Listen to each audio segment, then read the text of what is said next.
सूत गइल रे। अभी आप सुन रहे हैं हंगामा रिकॉर्डिंग स्टूडियो की शानदार प्रस्तुति। सूत गइल रे भतराली पाट के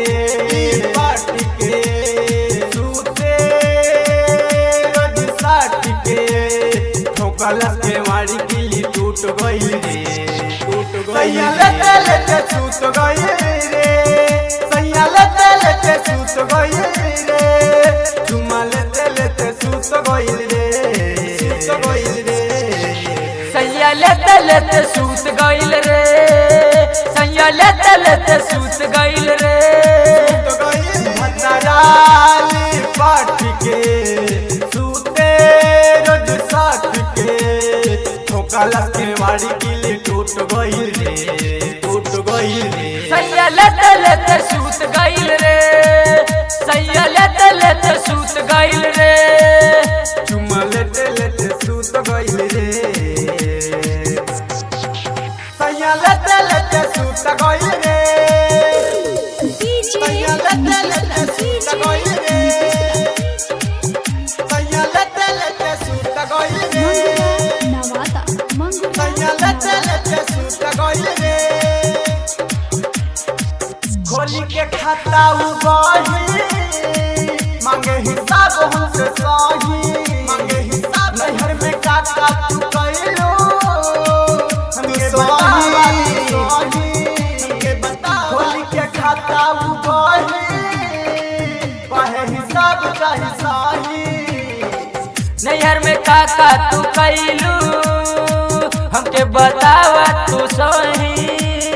अच्छा के मेरा ते दिया भूत गइल रे। सैया लेते सूत गइल रे। सैया लेते सूत गइल रे।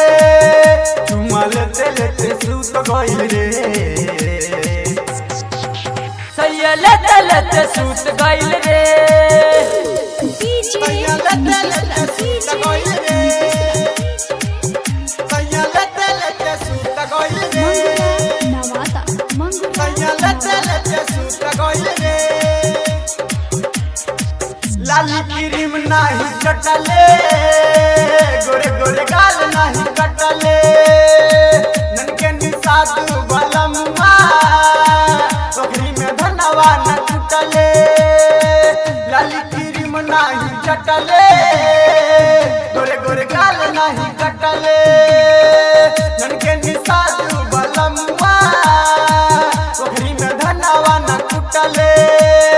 कृपा राम हरैया दुख भइल रे। सैया लेते सूत गइल रे।